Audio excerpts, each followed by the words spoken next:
first of all, before I start, just a little strange souvenir. This is who we are, esctoday.com. Okay, Where of the most course. is. I know this. Just you can Yes, add it to your I know it. collection of badges. Thank you. I will. I'm trying to think. I brought your life story, but the most important thing is to talk to you, not to try and go through the same generic questions. I'm first of all curious now. You met your husband is of Slovenian descent. Yeah, he was born there. Oh, right, Yeah, okay. He was born in Slovenia, and he moved to America when he was a child.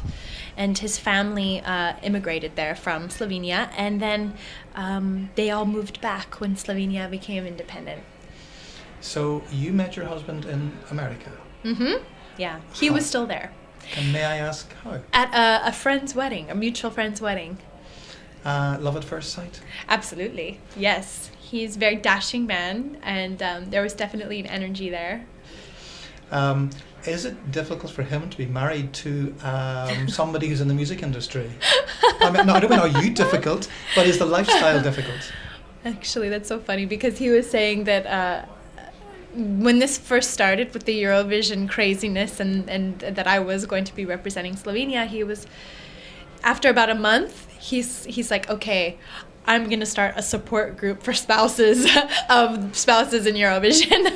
This happens for fans as well, whose partners don't like it. Yeah, he was really, he's amazing though. I mean, he's so happy that I'm in it. He's so excited for me, and he's my biggest supporter and biggest fan by far.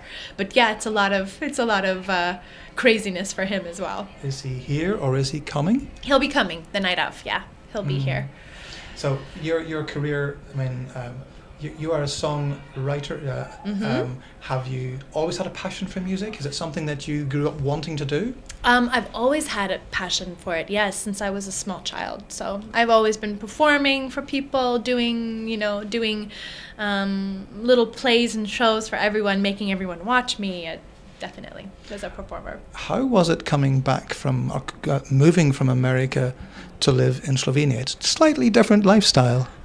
Yeah, it was a huge change, of course, but we had visited Slovenia quite a bit before we actually made the big move. So I knew what I was coming to, and I was aware of the changes, and I was really, ready for it. I really enjoy Europe. I love living in Slovenia, and I really enjoy the lifestyle there and the change from LA especially. So it was great. Do you spend most of your time in Slovenia? Do you travel back to your family in America? Yes, I either travel there or they come here to Slovenia to visit me quite often. So it's very nice. Are they musical?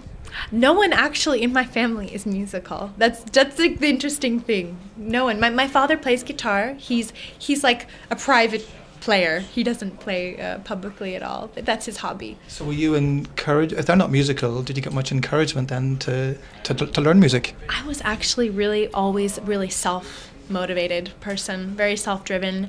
My parents had me when they were really young, so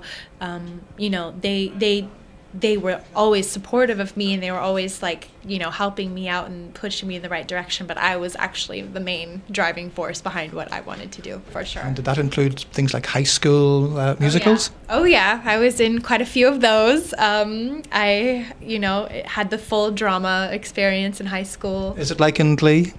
It is. It's very much like that, yeah, very much so. It's great. So you had it as a hobby, and when did it really become a proper job for you? Well, it became a proper paying kind of professional job when I moved to LA. When I was 19, I moved there straight out of high school.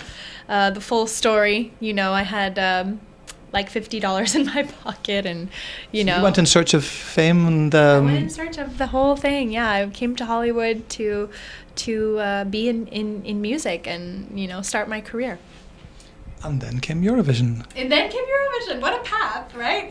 Yeah. Starting in Hollywood and ending in Malmo. Yeah. Have there been any surprises? I mean, everyone hears about Eurovision, but until you've been here, you can't imagine what this little strange world is. What's the path been like from, 2 years ago you were in the national final to actually coming here on stage? Has anything really surprised you?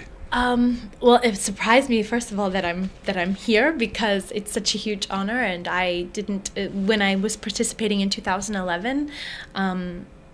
I was, really, really, of course, like hoping to go, and I didn't. But it was. You realize at this moment that it was all meant to be.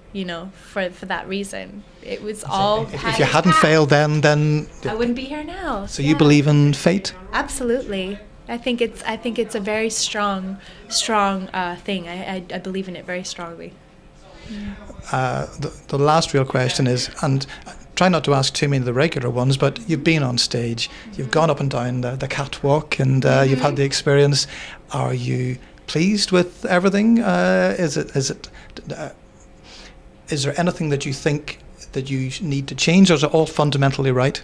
In terms of the performance and our performance, there's nothing like major that I feel needs to be changed. I think it's all looking pretty nice. It's hard to get a high energy piece across because you can do a lot of movement, but it's the feeling of the performer that really does it. Yeah, it is the energy. But did you feel it? Did you feel the energy? It was the only one I was in the hall for, and it really you command the stage. I think it's very important. There's you're not shy, and I think if you were, then it wouldn't work. Definitely, you have to with a piece like this, when that kind of choreography, you have to just give it all you got. Yeah. Well, certainly. You are happy to be here. We're happy to have you here, and your voice is great to listen to. Thank you very much for your time. Thank you so much. It was lovely.